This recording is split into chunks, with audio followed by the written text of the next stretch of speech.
காசிநாதன் விமலநாதனின் பஜனாமிர்தம் தொகுப்பு நூல் வெளியீடும் இனிய தமிழ் கற்போம் இந்து சமயம் அறிவோம் நூல் அறிமுக விழாவும் யாழ் தென்மராட்சி மீசாலையில் அமைந்துள்ள பரமேஸ்வரி மணிமண்டபத்தில் இன்று இடம்பெற்றது. தமிழ் இணைய கல்விக் கழகத்தின் சிரேஷ்ட விரிவுரையாளரும் மீசாலை கான்றைச்சாட்டி அலாக்கிரக பூதவரத விநாயகர் ஆலய தலைவருமான ரஜினிகாந்தன் தலைமையில் நிகழ்வு இடம்பெற்றது. பிரதம விருந்தினராக நீதி அமைச்சின் மத்தியஸ்த ஆணைக்குழுவின் பயிற்றுனர் பரமானந்த சர்மா, சனாதன சர்மா பிரதம விருந்தினராக கலந்து சிறப்பித்தார்.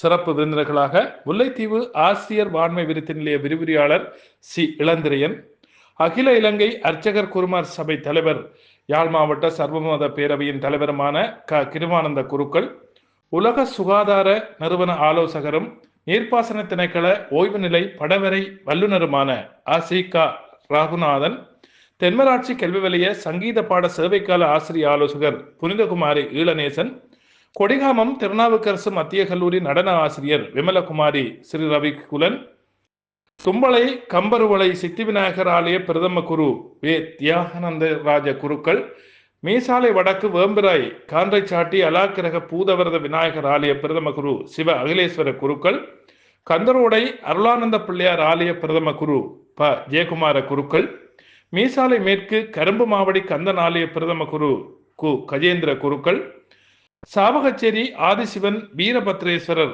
ஆலய குரு வி பாலகுமார குருக்கள், மீசாலை மேற்கு கரும்பு மாவடி கந்தன் ஆலய முன்னை நாள் பிரதம குரு வே சண்முகராஜ குருக்கள், மணங்குணாய் வீரகத்தி விநாயகர் ஆலய பிரதம குரு கு ரிஷாங்க குருக்கள் ஆகியோர் கலந்து சிறப்பித்தனர்.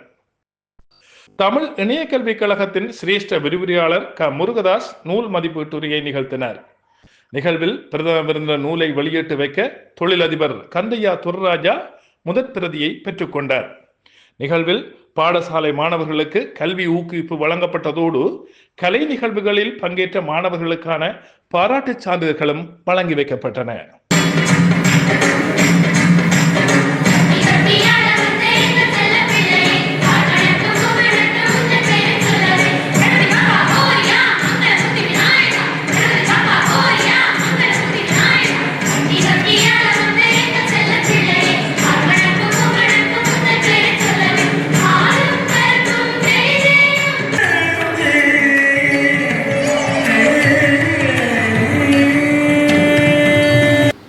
ஒரு மொழி வளர்வதற்கான சில சான்றுகளை பெரியோர்கள் வகுத்திருக்கிறார்கள். ஒரு மொழி செம்மொழியாக நீண்ட காலம் அந்த மொழி பயன்பாட்டில் இருக்க வேண்டும் என்று சொன்னால் அந்த நூலிலே அந்த மொழியிலே சில சம்பவங்கள் நிகழ வேண்டும். அதில் ஒன்றாக அந்த மொழியிலே காலத்துக்கு காலம் பல்வேறு நூல்கள் தோற்றம் பெற வேண்டும்.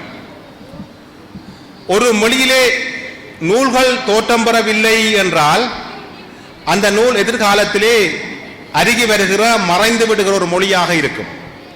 உதாரணமாக நாங்கள் வடமொழி என்று சொல்லுகிற சமஸ்கிருத மொழியை எடுத்துக்கொண்டால் இன்று அந்த மொழி பேசுகிற மொழி இல்லாமல் பூஜைக்குரிய மொழியாக மட்டுமே இருக்கிறது. அதுக்கு அதுவும் ஒரு காரணமாக அமைந்திருக்கிறது. இன்றைக்கு தமிழ் மொழியை நாங்கள் நோக்குகிற பொழுது இன்றைக்கு ஈழம் மட்டுமல்ல, தமிழகம் மட்டுமல்ல, புலம்பெயர் தேசத்தில் இருக்கிற நிறைய ஆர்வலர்கள் நிறைய படைப்புகளை இன்று தந்து கொண்டிருக்கிறார்கள். அந்த படைப்பு எங்களுக்கு தாய்மொழியிலே தோன்றிய படைப்பாக இருக்க வேண்டும் என்ற ஒரு கட்டாயம் அல்ல. அந்த நூலானது மொழிபெயர்ப்பு நூலாகவும் இருக்கலாம் அல்லது தொகுப்பு நூலாகவும் இருக்கலாம். இப்படியாக ஒரு மொழியிலே காலந்தோறும் நூல்கள் தோன்றுகின்ற பொழுது அந்த நூல் அந்த மொழி பல்லாண்டு வாழும் என்பது அறிஞர்களுடைய கருத்தாக இருக்கிறது. அந்த வகையிலே அந்த மொழியினுடைய வளர்ச்சிக்கு ஒரு வித்தாக இன்றைய இந்த நூல் வெளியீடை நாங்கள் காண்கிறோம். இந்த கூட்டு பிரார்த்தனை கூடாக எங்களுக்கு கிடைக்கின்ற நன்மைகள் என்பதை நான் நிச்சயமாக கோடிட்டு காட்ட வேண்டியிருக்கின்றது. மன அமைதி, சமூக ஒற்றுமை, ஆன்மீக சிந்தனை, தியானத்தை ஆழப்படுத்துதல், அதே போல இளைய தலைமுறையினருக்கு பாரம்பரிய மரபுகள் மற்றும் சடங்குகளை இட்டு செல்லுதல் ஆகிய பல்வேறுபட்ட நன்மைகளை அடிப்படையாக கொண்டு இந்த கூட்டு பிரார்த்தனைகள் இடம்பெறுகின்றன. எனவே இவை போல இன்னும் பல்வேறுபட்ட நன்மைகள் இந்த கூட்டு பிரார்த்தனை கூடாக எங்களுக்கு கிடைக்கும்.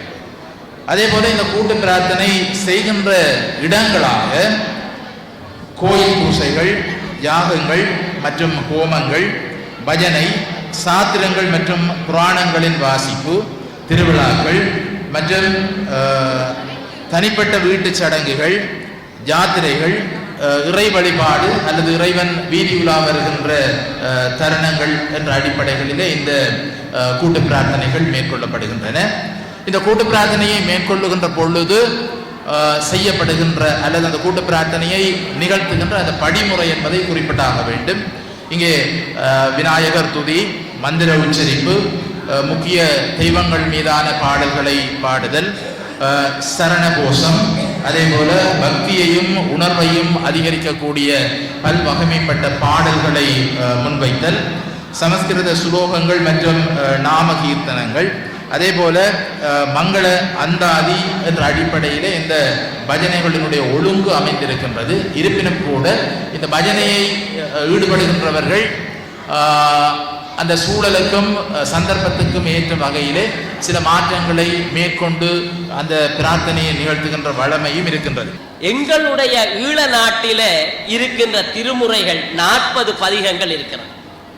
திருக்கோணேஸ்வரம், திருக்கேதீஸ்வரத்திற்கு சுந்தரரும் அப்பரும் பாடிய சம்பந்தரும் பாடிய பதிகங்கள் 40 இருக்கிறது. நாங்கள் இங்கே ஒரு விழாவை ஆரம்பிக்கின்ற பொழுது முடிந்தவரை இந்த திருக்கோணேஸ்வர பதிகம் அல்லது திருக்கேதீஸ்வர பதிகத்தை பாடி ஆரம்பித்தால் எங்களுடைய நாடு என்கின்ற, எங்களுடைய தமிழ், எங்களுடைய திருமுறை என்கின்ற ஒரு பெருமை எங்களுக்கு இருக்கும்.